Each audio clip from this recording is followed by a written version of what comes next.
नमः परमहंसा स्वादितचरणकमलचिन्मकरन्दाया भक्तजनमानसनिवासाय श्रीरामचन्द्राय यत्र यत्र रघुनाथकीर्तनं तत्र तत्र कृतमस्तकाञ्जलिं बाष्पवारि परिपूर्णलोचनं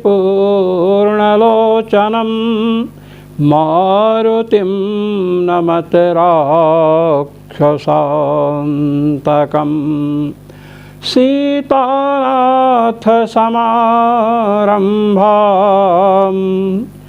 रामानन्दार्यमध्यमाम् अस्मदाचार्यपर्यन्तां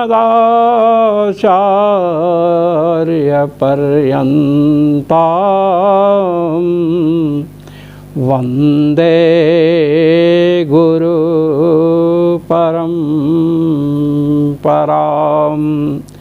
वन्दे गुरुपरम्परां सर्वेश्वर श्रीरघुनाथो विजयते तराम। आज हम ईशावास्योपनिषद के 15वें मंत्र का व्याख्यान करने के लिए प्रस्तुत हैं।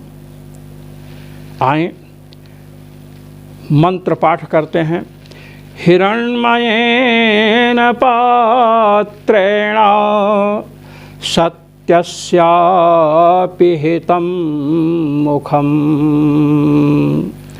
तत्त्वं पूषन्नपवृणु सत्यधर्माय दृष्टये। यह ईशावास्योपनिषद का 15वां मंत्र है। इस मंत्र में क्या बतलाया गया है, इसको जानने के पहले हमें कुछ तथ्य समझ लेना चाहिए।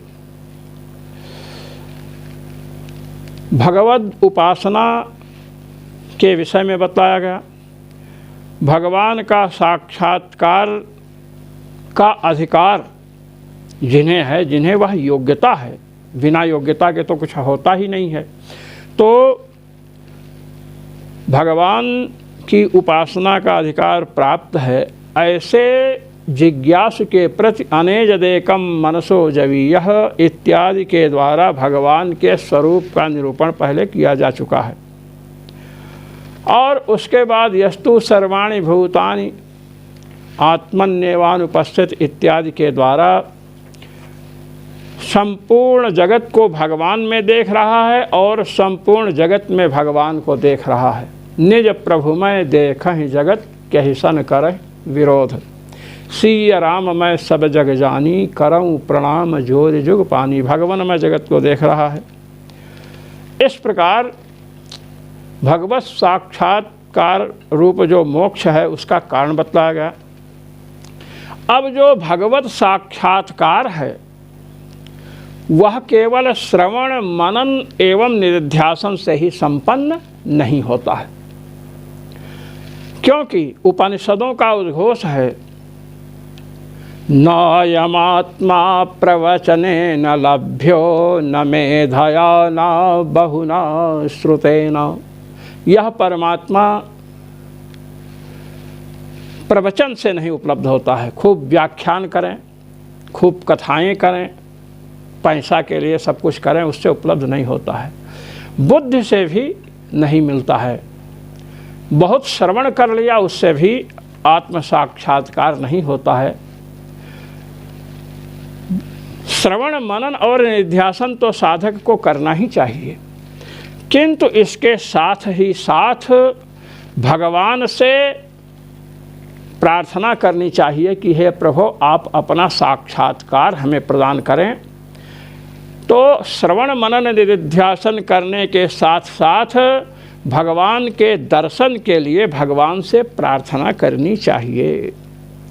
इस प्रार्थना का प्रकार अर्थात स्वरूप क्या है, वह स्वरूप इस मंत्र से बतलाया गया है।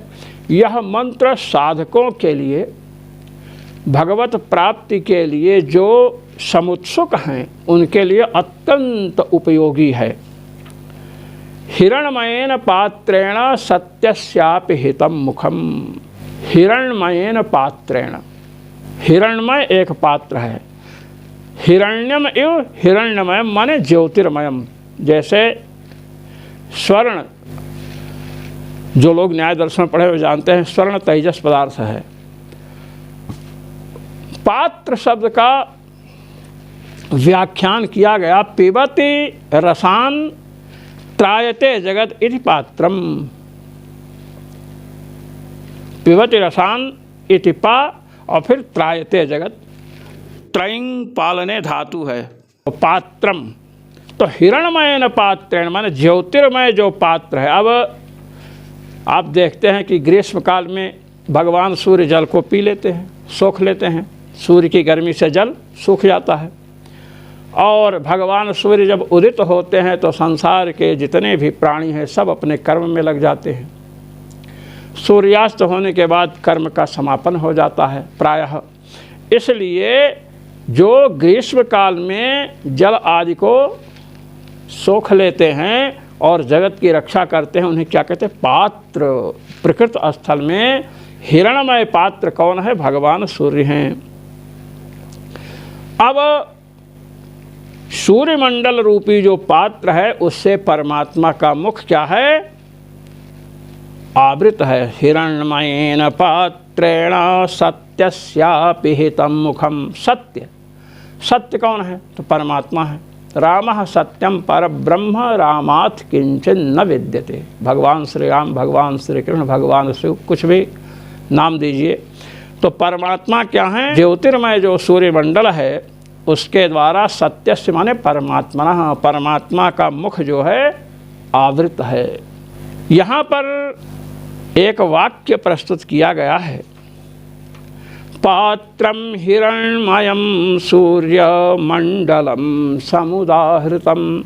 इस उपनिषद ईशावास्य के मंत्र में जो पात्र शब्द आया है, हिरण्मयेन पात्रेण, तो कहते हैं पात्रम हिरण्मयम सूर्यमंडलम समुदाहृतम। हिरण्मय पात्र से किसको कहा गया? सूर्यमंडल को कहा गया। ज्योतिर्मय सूर्यमंडल है।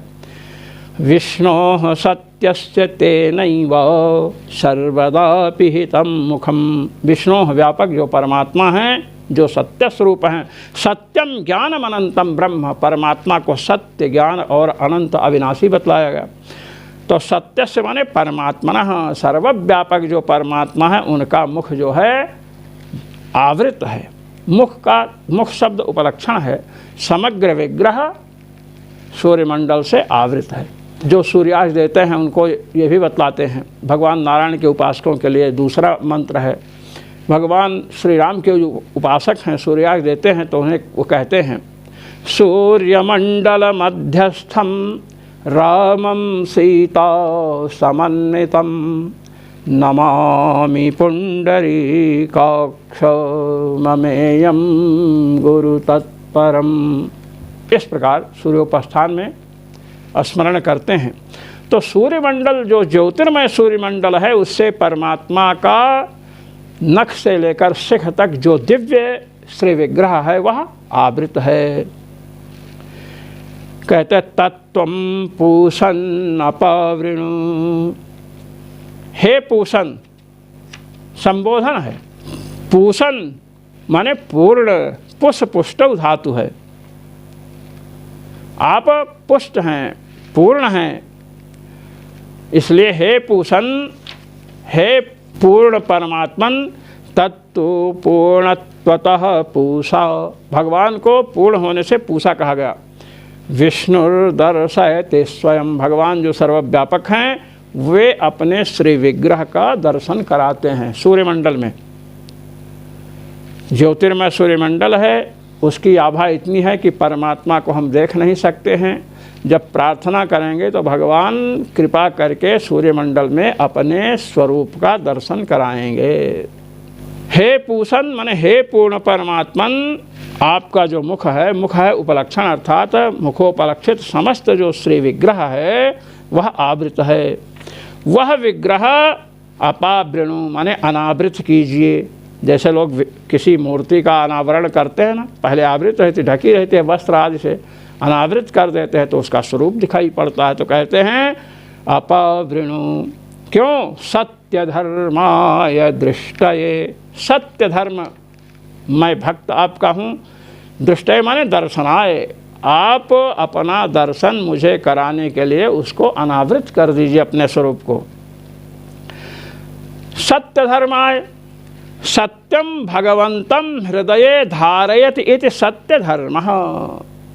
सत्य स्वरूप, सत्यम ज्ञानमनंतम ब्रह्म, परमात्मा को सत्य ज्ञान और अविनाशी बतलाया गया है। सत्य स्वरूप, ज्ञान स्वरूप, अविनाशी बतलाया गया।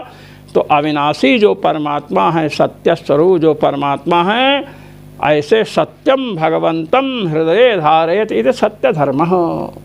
सत्य स्वरूप भगवान को जो हृदय में धारण करे वो हुआ सत्य धर्म, अर्थात भक्त।